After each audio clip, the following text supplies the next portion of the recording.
नमस्कार फ्रेंड्स। स्वागत है आपका अपने यूट्यूब चैनल बीपीएससी बूस्टर पे।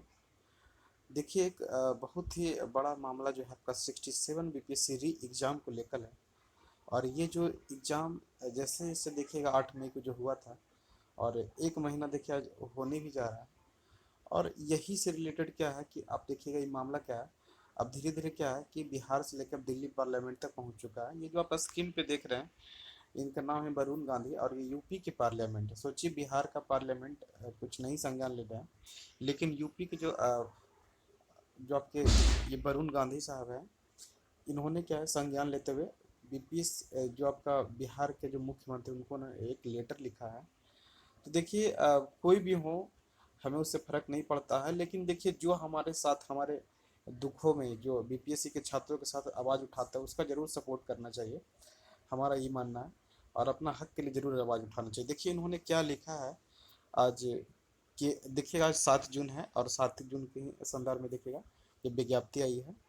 ठीक है, इन्होंने बोला है आदरणीय मुख्यमंत्री जी कि बहुत ही आशा के साथ मैं आपके साथ यह पत्र लिख रहा हूँ कि मुझे पूरी उम्मीद है कि आप इस पत्र में छपे लाखों प्रतियोगी छात्री के दर्द को समझेंगे और अवश्य कार्रवाई करेंगे।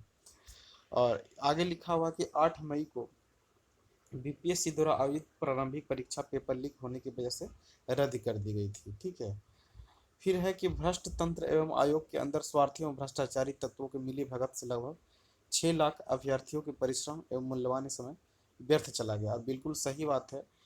जो लोग लगातार लगे हुए थे 2 साल से, कहीं ना कहीं उनका बहुत ज़्यादा नुकसान हुआ है। इसके आगे लिखा हुआ है कि जो इसलिए न सिर्फ अभ्यर्थियों को मनोबल का गहरा आघात लगा बल्कि लाखों परीक्षार्थियों का भविष्य भी अधर में लटक गया। क्योंकि आपको पता होना चाहिए जितने भी जो लोग बीपीएससी का तैयारी कर रहे हैं, जो कि सीरियस कैंडिडेट है, मैं नॉन सीरियस कैंडिडेट की बात नहीं कर रहा हूँ, जो लोग सीरियस कैंडिडेट हैं उनका भी भविष्य सही में अगर देखा जाए तो खतरे में है। क्योंकि अब बीपीएससी पीटी कब लेगी, दोबारा परीक्षा कब लगी, कब मेंस होगा, कब इंटरव्यू होगा, अगर इस तरीके से देखा जाए तो बिल्कुल ही अब अंधकार में दिखते हुए नजर आ रहा है। ठीक है, और इसके अलावा अगर बात करें तो दूसरी तरफ अगर देखा जाए, आगे इन्होंने लिखते हैं कि कई अभ्यर्थियों को विभिन्न माध्यमों से मुझसे संपर्क भी किया है और मैंने स्वयं उनसे बात की है और उनकी व्यथा के पत्र के माध्यम से आप तक पहुंचाने का माध्यम बना रहा हूँ। ठीक है, ये इन्होंने लिखा है, वरुण गांधी जी ने लिखा है। इसके अलावा माननीय मुख्यमंत्री जी लाखों परिश्रमी युवा अभ्यर्थियों जो दूर दराज से परीक्षा देने अलग अलग केंद्रों पर पहुंचे थे, आपको पता होना चाहिए कि बीपीएससी का जो सेंटर होता है नॉर्थ को ईस्ट और ईस्ट को वेस्ट के भेज देता है। उसमें से देखिएगा काफ़ी परेशानी होती है। आप ये मान के चलिए कनेक्टिविटी भी तो उतनी अच्छी नहीं है ना बिहार की कि हर जगह से हर समय ट्रेन मिल जाए और बसें मिल जाती है। इसके अलावा है कि आर्थिक संकट से जूझ रहे अभ्यर्थियों ने सड़कों पर रातें गुजारी है और ये बिल्कुल फैक्ट बातें हैं कि हर किसी के पास पैसा नहीं होता है कि उतने अच्छे अच्छे होटल में जाकर रह ले। इसके अलावा है कि उम्मीद है कि इस परीक्षा निकट भविष्य में पुनः ली जाएगी, इन्होंने मांग उठाया। देखिए मैं बार बार बोल रहा हूँ कि जो कोई भी हो अगर हमारे फेवर में अगर कोई आवाज़ उठाते हैं तो बिल्कुल हमको सपोर्ट करनी चाहिए, चूँकि ये हम लोग की ही लड़ाई है।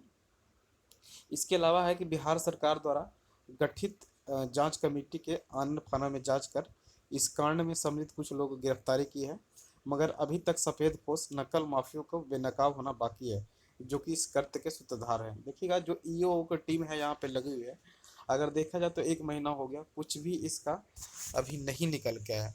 आगे इन्होंने लिखा है कि महोदय जो नीतीश कुमार हैं उनसे बोल रहे हैं कि मैं सभी पीड़ित छात्रों की तरफ से आपके समकक्ष ये मांग रखता हूँ कि मैं आयोग की इस बड़ी नाकामी के जवाब दें बीपीएससी के अध्यक्ष को अविलंब बर्खास्त किया जाए। इन्होंने मांग कर रहे हैं जो अभी अध्यक्ष हैं उनको अविलंब बर्खास्त किया जाए और नए सिरे से निष्पक्ष जांच कमेटी कर फिर से जांच कराई जाए और साथ ही साथ लाखों जो अभ्यर्थी की पीड़ा को संज्ञान लेते हुए ये परीक्षा पारदर्शी यानी ट्रांसपेरेंसी से हो और अपनाते हुए जल्द ही जल्द कार्रवाई किया जाए। और महोदय बीपीएससी जैसी प्रतिष्ठित संस्था की गिरती साख को संभालें, क्योंकि देखिएगा अगर बिहार में सबसे बड़ी कॉन्स्टिट्यूशनल बॉडी के थ्रू अगर एग्जाम होती तो बीपीएससी का ही होता है।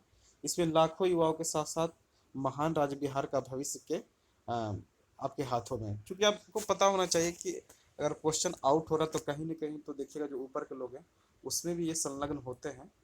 और आप खुद सोचिए कि अगर जिस राज्य में क्वेश्चन आउट हो, जहाँ से पैसे से लोग एसटीएम और डीएसपी बनेंगे, उस राज्य का भविष्य कैसा होगा। आप खुद सोचिए कि अगर जो लोग सेटिंग करके जाएंगे, मान के चलिए जितना वो पैसा इन्वेस्ट करेंगे, पहले क्या वो सोचेंगे कि हम पहले इतना पैसा अपना निकाल लें, उसके बाद ही मैं प्रोग्रेस में जो ध्यान देना है, चाहे नहीं भी देंगे वो बात की बात है। मुझ आगे लिखते हैं, ये लिखते हैं कि मुझे पूरी उम्मीद है कि आप इस विषय को गंभीरता को समझते हुए कठोर कदम उठाएंगे और पूरे देश को एक समक्ष के पेश करेंगे। अब देखिए ये तो इन्होंने पत्र लिख दिया है। अब अब क्या होता है आने वाले दिन में ही पता चलेगा। अब देखिए जब तक आप लोग आवाज़ अपना खुद नहीं उठाइएगा, जब तक ये सरकार क्या है सोती ही रहेगी। और जो भी अगर अगर जो भी छात्र नेता भी देखते हैं कि इसको अगर सपोर्ट कर रहे हैं कि जल्दी से जल्दी एग्ज़ाम करवाने की मांग करें, तो आप लोग बिल्कुल उनका सपोर्ट करें। चूंकि आपका अलावा कोई सब करने वाला, आपकी अपने जो हक की लड़ाई है आपको खुद ही लड़नी पड़ेगी। और हमेशा ये गांठ बांध के चलना चाहिए। क्योंकि अगर देखा जाए जितने भी सीरियस कैंडिडेट है 6 लाख जो भविष्य जो बोला जा रहा है कि खतरे में बिल्कुल खतरे में ही नजर आते रह रहा है। अगर एक पूरा प्रावधान होना चाहिए कि कब आपका पीटी होगा, कब मेंस होना चाहिए, कई इंटरव्यू होगा। आप बगल में ही देखिए जेपीएससी का देखिए कितनी अच्छी ट्रैक पे चल रही है। ठीक है। और देखिए 7th से जो 10th जेपीएस थे उसका क्लियर करके देखा, 11th जेपीएससी का भी आपका डेट आ गया है। तो ये सब चीज़ों को ध्यान में रखना चाहिए सरकार को और जल्द ही एग्ज़ाम करवाना चाहिए। सो धन्यवाद फ्रेंड्स, मिलते हैं किसी अगले वीडियो में, तब तक के लिए सभी लोग को धन्यवाद।